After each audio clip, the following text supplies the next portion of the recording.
Bapak, kami mengucap syukur untuk setiap kesempatan kami boleh mendengar firman-Mu. Siang hari ini di Youth Impact kami juga percaya kami akan mendapat kebenaran yang mengubahkan kehidupan kami. Kami berdoa Tuhan, biarlah setiap kami Tuhan boleh merasakan bahwa Engkau setia dalam kehidupan kami dan merasakan bahwa Engkau selalu memimpin kehidupan kami. Terima kasih Tuhan, di dalam nama Tuhan Yesus Kristus kami berdoa dan bersyukur. Amin. Nah, berapa banyak dari teman-teman yang tahu istilah setia? Pasti tahu ya setia. Apa sih kira-kira arti setia buat teman-teman? Kira-kira punya bayangan nggak setia itu apa? Coba aku mau tanya dulu ya, survei dulu ya. Pada siang hari ini berapa banyak dari teman-teman yang lupa untuk mandi? Nggak ada ya? Semua sudah mandi semua ya? Udah ya? Oke. Lewat. Oke, berapa banyak dari teman-teman yang hari ini lupa untuk gosok gigi? Oke. Berapa banyak teman-teman yang lupa bawa HP? Nggak ada ya? Nggak ada ya? Semua bawa HP, coba mana HP-nya? Bawa ya? Ya. Jadi sebetulnya kalau kita ngomongin setia dalam arti rutin, ternyata kita termasuk orang-orang yang setia, betul nggak? Betul nggak? Semua dari kita setia mandi, setia gosok gigi, setia bawa HP, betul nggak? Tapi pertanyaannya, setia apa yang dimaksudkan yang harus kita miliki dalam kehidupan, betul kan? Jadi setia apa dulu nih? Nah, pagi hari ini kita mau belajar nih tentang kesetiaan Tuhan. Kesetiaan Tuhan itu seperti apa? Apakah Tuhan itu juga nggak pernah lupa gosok gigi? Apakah Tuhan itu nggak pernah lupa mandi? Dan apakah seperti itu hal-hal yang kita pikir kita sinonimkan namanya setia dengan hal yang rutin, betul kan? Kita sering berpikir kalau saya rutin melakukan itu berarti saya setia. Kalau saya rutin datang ke Youth Impact berarti saya pribadi yang setia. Apakah itu namanya setia? Nah, kita akan baca apa sih kesetiaan.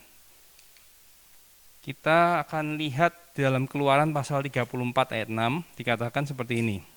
Berjalanlah Tuhan lewat dari depannya, dari depan Musa, dan berseru, Tuhan, Tuhan Allah penyayang dan pengasih, panjang sabar, berlimpah kasih dan setianya. Ini ayat yang menurut saya sangat menarik karena di dalam Alkitab jarang sekali Tuhan itu memperkenalkan dirinya. Kayak tadi kita barusan tadi loh, kita ngapain tadi? Memperkenalkan diri kan? Nah, ibaratnya gitu ya, kalau Tuhan memperkenalkan, oke, gilirannya Tuhan. Terus Tuhan ngomong ini, kalimat ini. Ya, kira-kira seperti itulah ya. Dia katakan dia adalah Tuhan yang penyayang, pengasih, panjang sabar, berlimpah kasihnya, dan yang terakhir setianya. Nah, pagi hari ini kita mau belajar sih, apa sih arti setia yang dimaksud oleh firman Tuhan. Nah, ini saya minta bantuan nih ya. Kita ada 2 kursi. Yang mana nih kok?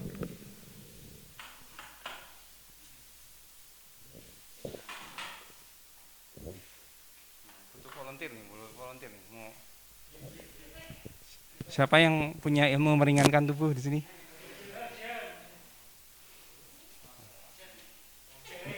Masa, oke. Iya, pagi hari ini kita akan melihat apa sih arti setia itu ya. Marcel ini akan mempraktekkan apa sih setia ya, setia. Jadi ternyata di dalam Alkitab setia itu punya arti stabil. Stabil atau dari bahasa aslinya emet. Artinya itu sesuatu yang bisa diandalkan. Nah, pagi hari ini kita akan lihat ya, Saudara Marcel akan melihat berdiri di 2 kursi ini, kira-kira mana yang bisa dikategorikan sebagai setia. Oke, mana? Oke, silakan pindah. Nah, coba yang sambil di sini sambil lari sambil mengucapkan itu Pancasila dari sila 1 sampai sila 5 gitu ya. Pancasila gitu. Sasaran satu, ketuhanan yang Maha Esa. Ya, terus sambil lari. Kemanusiaan yang adil dan beradab. Nah, terus. 3. Persatuan Indonesia. 4. Kerakyatan yang dipimpin oleh hikmat kebijaksanaan dalam kemusyawaratan program. Waduh. Woi. 5. Keadilan sosial bagi seluruh rakyat. Woi, tepuk tangan dong. Silakan. Wah, luar biasa. Kalau aku baru sila ketiga sudah jatuh itu tadi ya. Sila keempat lupa. Iya. Jadi kesetiaan itu gambarannya kayak kursi ini. Nah, tadi kan kita minta Marcel untuk mengucapkan hanya sila Pancasila ya.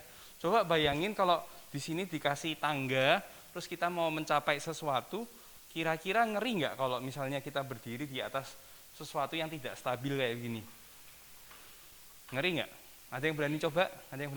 Hah? Kasih itu manjat gitu ya, kasih tangga di atasnya, terus ini ya jalannya begini.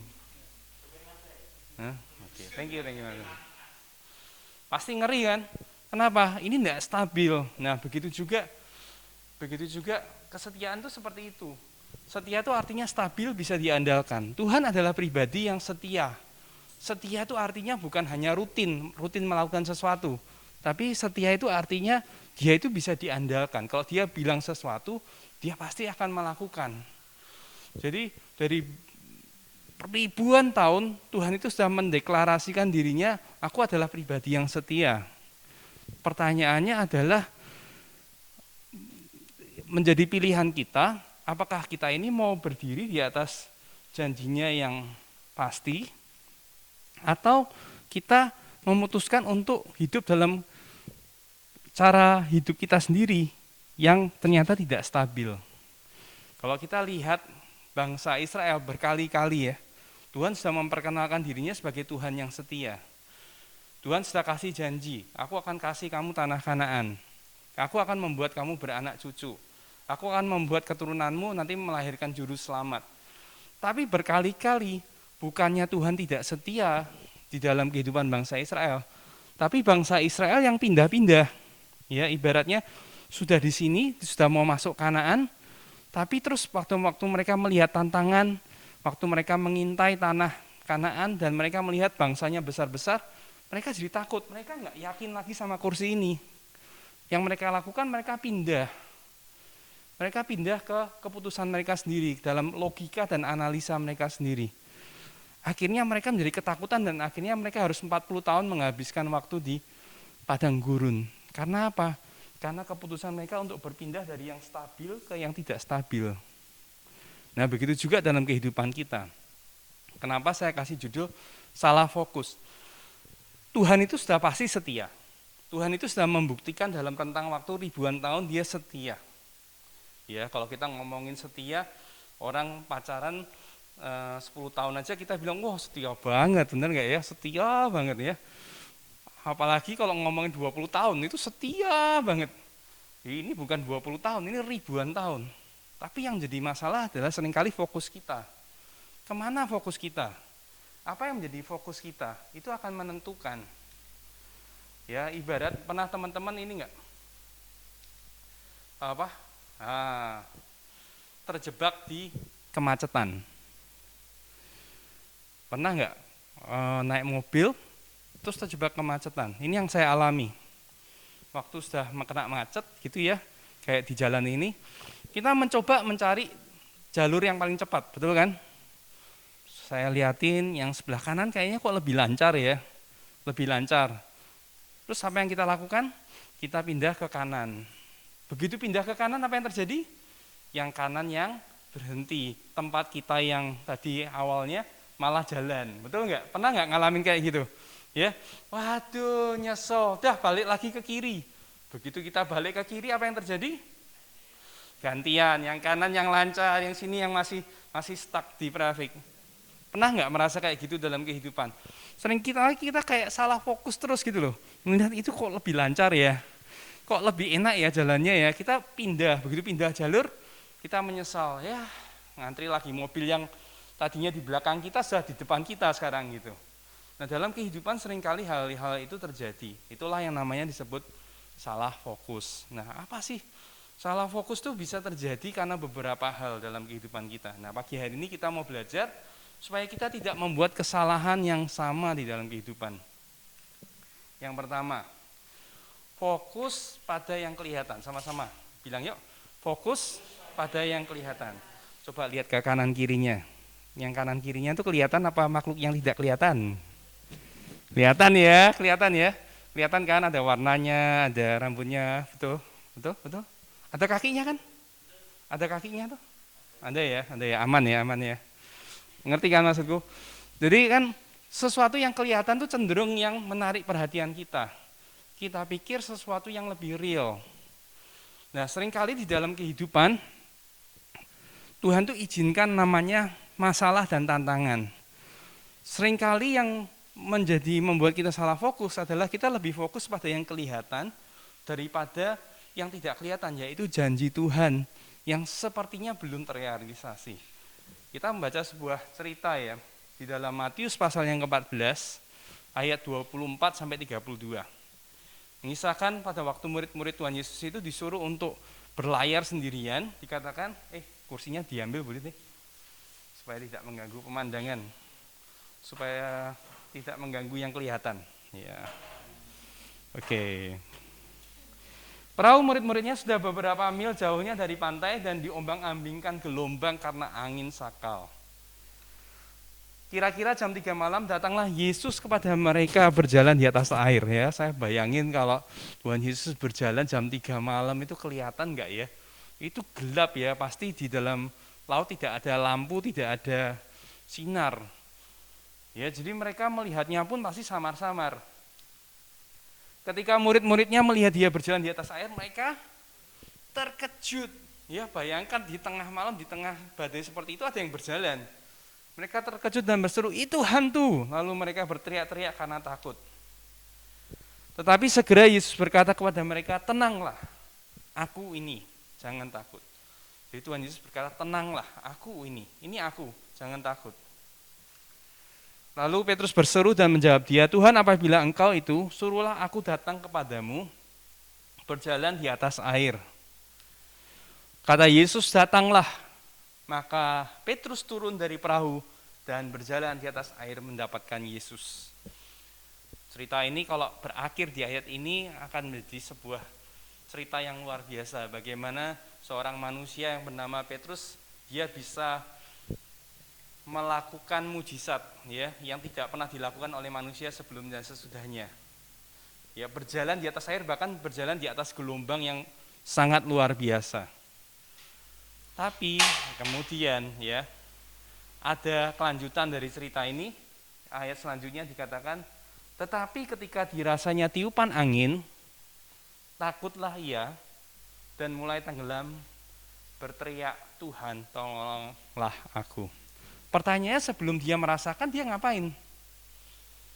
Berarti dia sudah sempat jalan kan? Berarti dia sudah sempat mengalami dong, supranatural banget.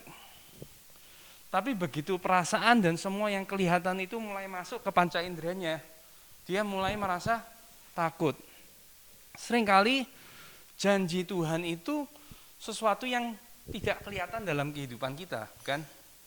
Tuhan ngomong sesuatu, tapi kenyataannya masalah yang kita hadapi berkata lain. Kita jadi deg-degan, kita jadi bener enggak ya, iki bener enggak ya, aku bisa masuk keterima sekolah enggak ya, Tuhan janji sama saya, Tuhan akan memberikan pekerjaan lebih baik, bener enggak ya, karena circumstance-nya, keadaan sekitarnya tidak mendukung semua.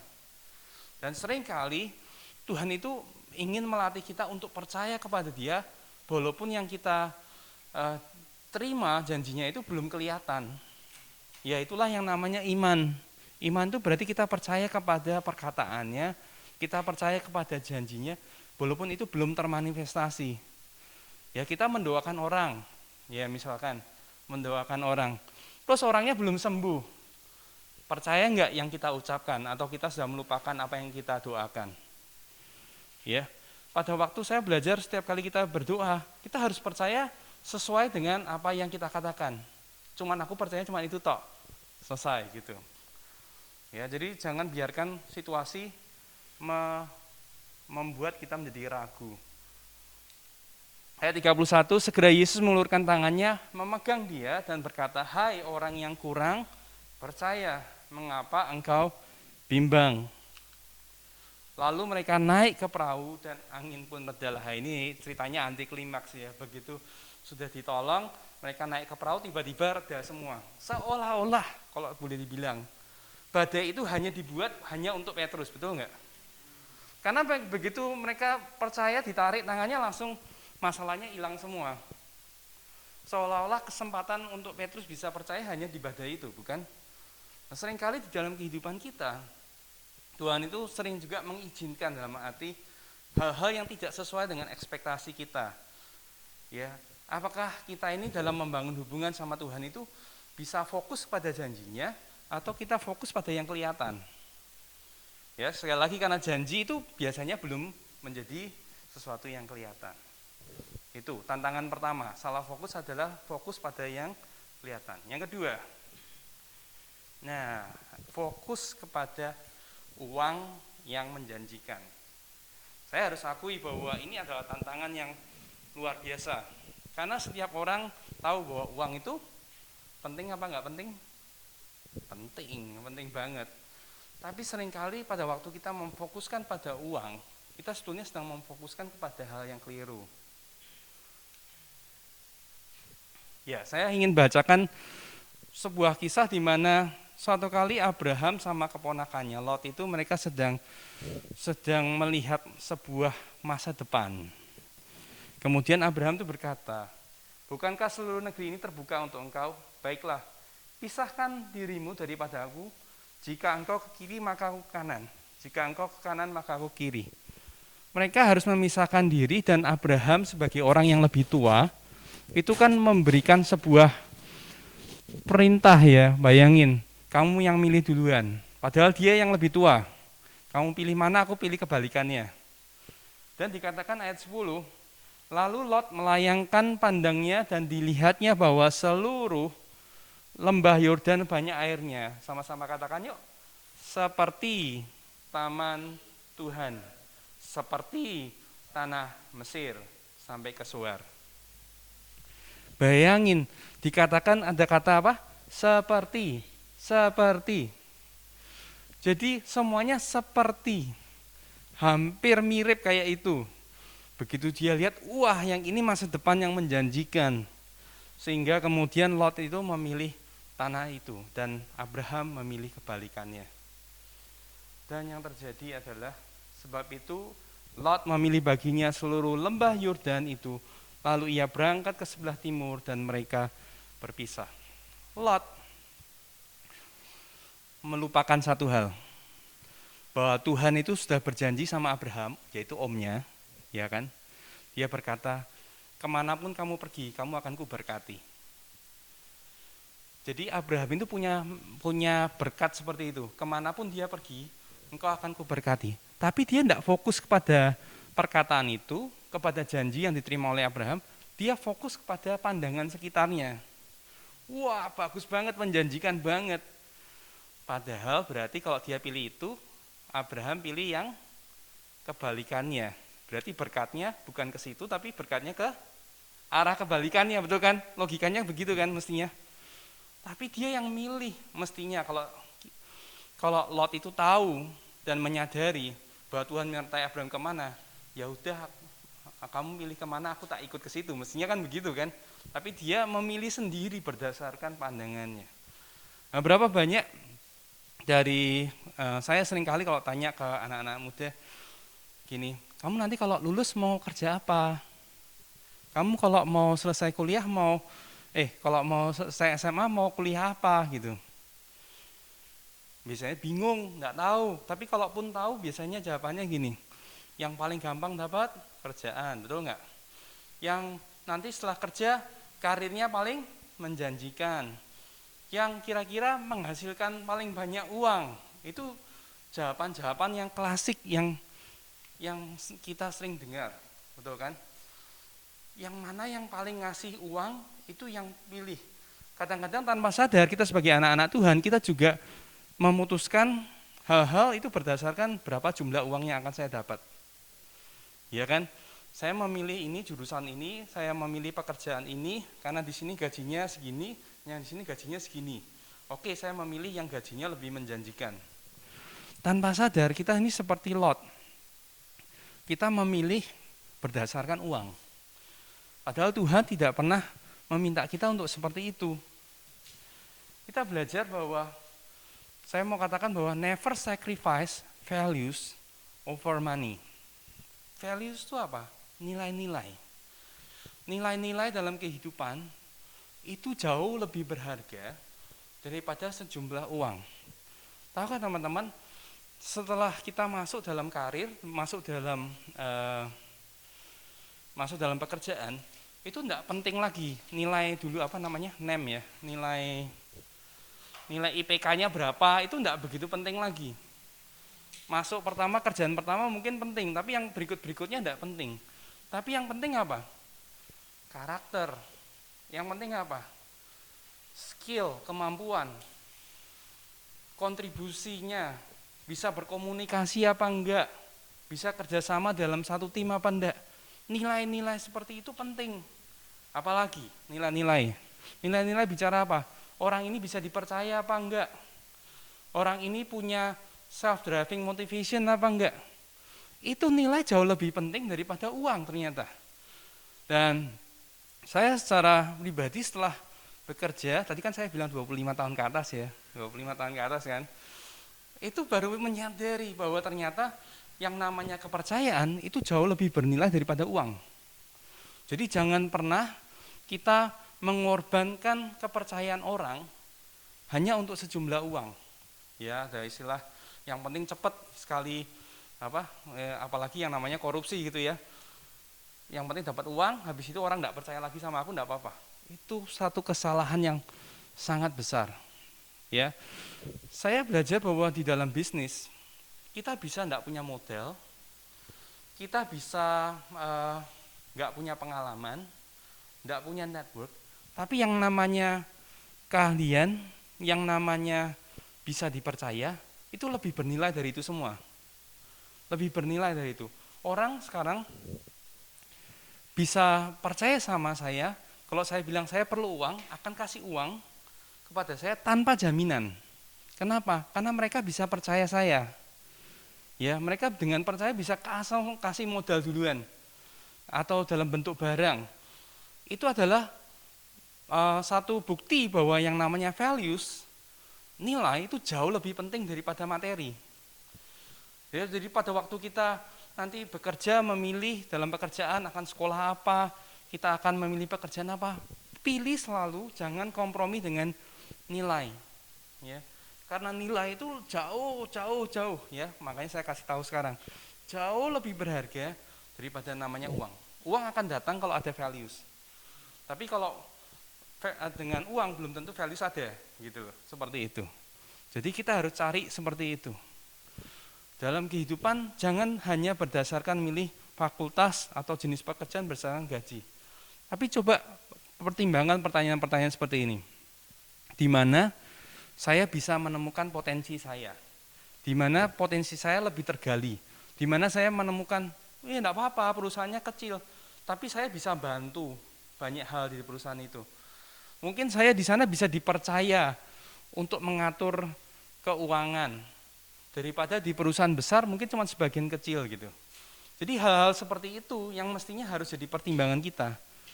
Nomor satu, bukan soal gaji. Gaji penting enggak? Penting, ya, penting. Uang itu penting. Security secara finansial penting. Tapi jangan pernah itu melewati atau kita namanya salah fokus dengan yang namanya values, dengan nilai-nilai. Yang ketiga, yang terakhir, yang ngantuk, ayo bangun lagi yuk, bangun. Oke, yang terakhir adalah fokus kepada kesenangan sesaat atau kesenangan jangka pendek. Nah, apa sih yang saya maksud dengan kesenangan jangka pendek ini? Gini, seringkali kita suka sesuatu yang langsung kasih stimulus yang instan. Ya, kita hidup di zaman di mana semua serba cepat.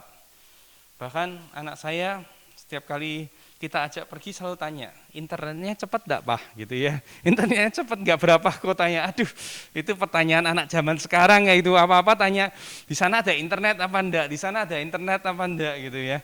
Jadi semuanya pengennya cepat. Kalau loading gitu, itu sedikit sudah marah-marah gitu ya, sudah bete, sudah ngamuk-ngamuk gitu. Nah, seringkali kita dalam kehidupan tahu bahwa kita memerlukan yang namanya proses. Untuk sesuatu yang indah itu perlu namanya proses jangka panjang. Tidak bisa disebut instan. Ini, seorang yang bernama Yusuf. Kita bisa belajar dari contoh anak muda ini adalah begini. Di tengah kesulitan yang dia hadapi, dia pada waktu itu tuh punya tawaran yang instan. Yaitu namanya istrinya dari Potifar. Tempat dia bekerja, tempat dia percaya, dia berkata, dikatakan walaupun dari hari ke hari perempuan itu membujuk Yusuf, Yusuf tidak mendengarkan bujukannya, itu untuk tidur di sisinya dan bersetubuh dengan dia. Ya, ada yang versi bilang, oh Yusuf itu orangnya gay, makanya nggak tertarik sama perempuan. Saya pikir nggak mungkin, karena habis itu Yusuf menikah dan punya anak, ya pasti bukan gay. Dikatakan, oh mungkin istrinya itu nggak cantik, nggak menarik, nggak mungkin, karena itu istri pejabat. Ya, jadi nggak mungkin bahwa itu bukan godaan, itu godaan yang luar biasa. Tapi Yusuf mengerti betul bahwa kesenangan jangka pendek itu tidak ada apa-apanya dibandingkan rencana Tuhan, jangka panjang yang luar biasa dalam hidupnya. Sepertinya dia akan menderita karena menolak ini. Tetapi dia kemudian membuktikan bahwa Tuhan itu setia di dalam kehidupannya. Apa yang dijanjikan dalam mimpi, dia itu kemudian mendapatkannya. Nah, oleh karena itu saya mau katakan bahwa mentalitas instan itu akan sangat sulit memahami namanya arti kesetiaan. Ya, kalau kita punya mentalitas instan, pengennya kalau aku barusan doa ya mestinya besok langsung dijawab gitu. Kalau aku ini ya Tuhan, kalau Tuhan setia ya langsung terkabul. Aku minta pacar ya harus dapat langsung pacar. Dapat pekerjaan langsung dapat pekerjaan. Itu namanya instan. Kita akan sangat sulit tadi memahami istilah kesetiaan. Karena kesetiaan di dalam kacamatanya Tuhan itu panjang banget. Ya, long term banget. Dia bilang dia setia tuh panjang. Kalau kita pikir besok ini belum terjawab, itu berarti Tuhan tidak setia. Nah, kita namanya salah fokus. Ya. Dikatakan begini dalam Roma pasal yang ke-15 ayat 8 sampai 9. Dalam firman Allah yang hidup dikatakan seperti ini. Ingatlah, Yesus Kristus datang untuk menyatakan bahwa Allah menepati janji-janjinya serta untuk menolong orang Yahudi. Ingatlah juga bahwa ia datang supaya orang bukan Yahudi juga dapat diselamatkan dan kemudian memuliakan Allah karena kemurahannya kepada mereka. Itulah yang dimaksud oleh pemazmur ketika ia menulis, Aku akan memuliakan engkau di antara semua bangsa bukan Yahudi dan menyanyikan mazmur bagi namamu. Jadi Tuhan Yesus itu diberikan kepada kita sebagai wujud nyata. Aku setia. Ini buktinya. Dulu aku janji ribuan tahun lalu, ratusan tahun lalu, diulangi lagi dan dibuktikan di dalam Kristus. Saya pernah baca ya, satu penelitian statistik yang menurut saya luar biasa ya.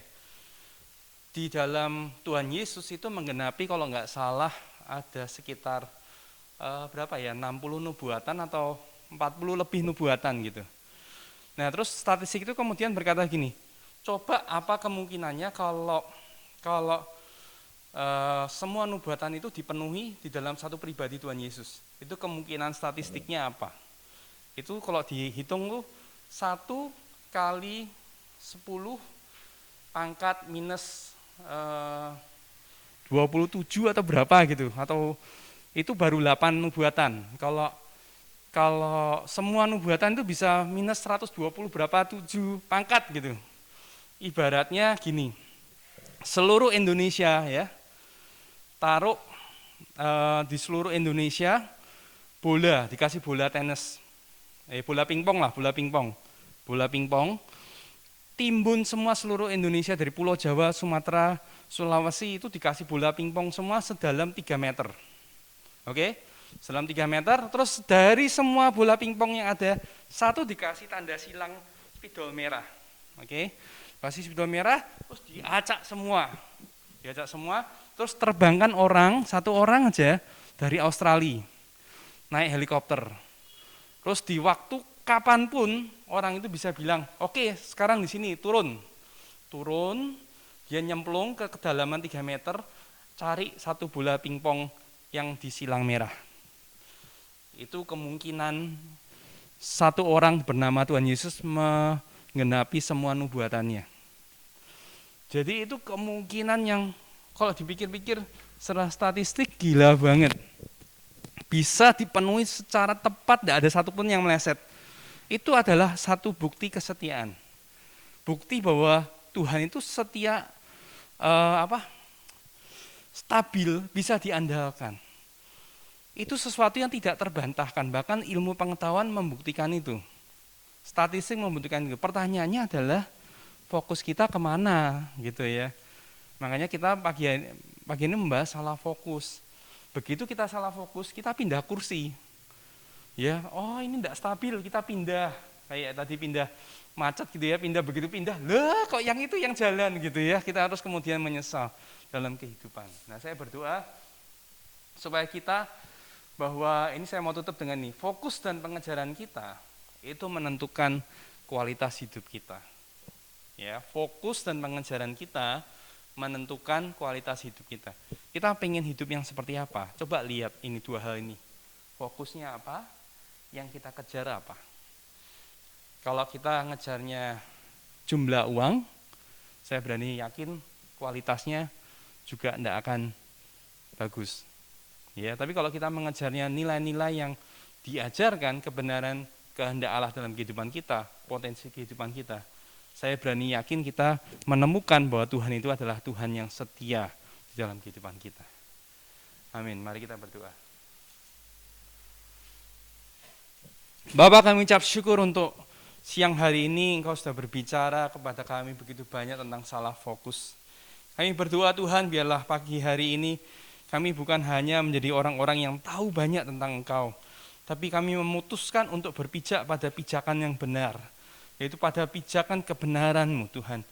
Kami berdoa Tuhan, setiap kami yang sedang bersekolah, yang akan pilih jurusan, kami yang akan masuk ke dalam dunia pekerjaan, menentukan karir kami selanjutnya Tuhan. Biarlah keputusan-keputusan kami diambil bukan di atas dasar yang tidak stabil, tapi di atas dasar yang kokoh. Kami berdoa di dalam nama Tuhan Yesus. Biarlah setiap kami boleh jadi youth impact yang berdampak, youth impact yang punya pengaruh besar buat kerajaan-Mu. Bukan hanya kepada generasi kami, bahkan Kau pakai kami untuk generasi-generasi yang akan datang. Terima kasih Tuhan, memberkati setiap kami semua di dalam nama Tuhan Yesus Kristus.